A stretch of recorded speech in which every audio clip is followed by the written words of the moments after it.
বাজারে গিয়ে ফেমাস সেলিব্রিটির সাথে দেখা হয়ে গেল। সো দেরি না করে শুরু করা যাক। রাতের বেলা ঘুমাতে পারিনি, নামাজ পড়ে ঘুমিয়েছিলাম, তাই আর কি এখন উঠতে লেট হয়ে গেছে। আর এখন 3টা বাজছে আর আমি এখন চলে যাব বাজারে জামা কিনতে। বাজারে যাওয়ার পর যে আমার সাথে এরকম হবে এটা কখনোই ভাবিনি। তারপর চলে গেছিলাম আমরা মেন রোডে, কারণ আমাদেরকে এখান থেকে রিক্সা ধরে আমাদেরকে মালাপাড়া চলে যেতে হবে জামা কিনতে। তো আমরা এখান থেকে একটা রিক্সা নিয়ে নিয়েছিলাম, তারপরে আমরা উঠে গেছিলাম রিক্সায়। তারপরে আমরা আমার ভাইয়ের কোচিংয়ে ওকে নামিয়ে দিলাম মালোপাড়াতে। ওর কোচিং যেহেতু এখানে শহীদ ক্যাডেট কোচিংয়ে পড়ে ও, আর এখানে আমরা নামিয়ে দেওয়ার পরে আমরা চলে গেছিলাম বাজারের উদ্দেশ্যে। আর এখানেই দোকানগুলো মূলত ছিল, তাই আর একটু সামনে গিয়েই আমরা পেয়ে গেছিলাম। ঈদ তো চলেই আসলো, আর ঈদের সময় এ বেচারার কোচিংও ছুটি নাই। কি একটা মহা বিপদ বলুন তো। এরই মাঝে দেখতে দেখতে আমি এখান দিয়ে যাচ্ছিল চাপাইগিরি নামে একটা ব্লগার, আপনারা হয়তো চিনে থাকবেন, যাদের বাসা চাপাই তারা ভালো করে চিনবেন। ভাইয়া তার ওয়াইফকে নিয়ে এসেছিল, তারপরে আমরা দেখতে দেখতে উনি অনেক সামনে চলে যায়। সো আর আমাদের দেখা হয় না, আর এভাবে করেই মিস করে দিলাম। তারপরে আমরা এখানে চলে এসেছিলাম হিলের দোকানে। সো এখানে হিল দেখতে এসে তো আমার মাথা পুরাই ঘুরে গেছে।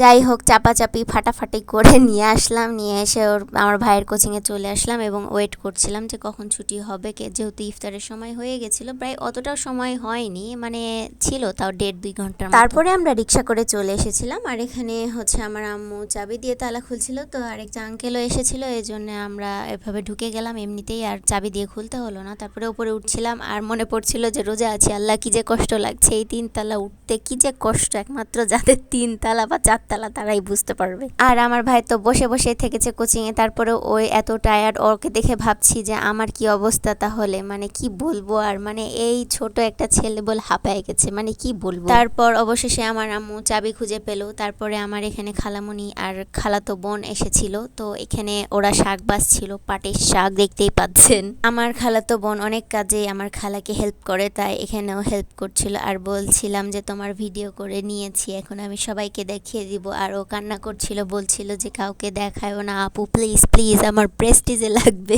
আর আমি তো তার কোনো কথাই শুনছিলাম না। তারপরে চলে আসলো ইফতারের সময়। এখানে বুট মাখানো হয়েছিল টমেটো দিয়ে, যেহেতু আমার ভিডিও আপনারা দেখেছেন সেহেতু বুঝতে পারবেন। আর এখানে ছিল ভাজা পোড়া যাবতীয় জিনিসপত্র, যেটা দিয়ে এখন মুড়ি মাখানো হবে। সাইডে মুড়ি মাখানো হচ্ছে। আমি ক্লিপটা নিতে ভুলে গিয়েছিলাম তাড়াতাড়ি করে, ভেবেছিলাম আমি ভুলে গিয়েছিলাম, কিন্তু এই ক্লিপেই মুড়ি মাখার ভিডিওটা আছে। এই যে দেখতে পাচ্ছেন আমার আম্মুর হাতের স্বাদের মুড়ি মাখানো। আপনারা যদি খেতে চান অবশ্যই আপনাদেরকে দাওয়াত দেওয়া থাকলো, আল্লাহ দিলে চলে আসবেন বাসায়, কেউ কখনো না বলবে না। আর আমার তরফ থেকে তো অলওয়েজ দাওয়াত থাকবেই আপনাদের। আর এভাবে মুড়ি মাখা খেতে আপনারা কি জিলাপির পক্ষে আছেন নাকি বিপক্ষে অবশ্যই জানাবেন, কারণ আমি জিলাপির পক্ষে নাই, মানে বিরক্ত লাগে একদম। এখানে পেঁয়াজু দেওয়া হয়েছিল, তারপরে দেওয়া হয়েছিল বেগুনি ছোট ছোট ছোট ছোট করে, তারপরে রসুনের চপ দেওয়া হয়েছিল, তারপরে বুট মাখা, তারপরে লেবু, তারপরে এখানে জিলাপি, পেঁয়াজু, বেগুনি সব কিছু ঝুড়ি ঝুড়ি ঝুড়ি ঝুড়ি করে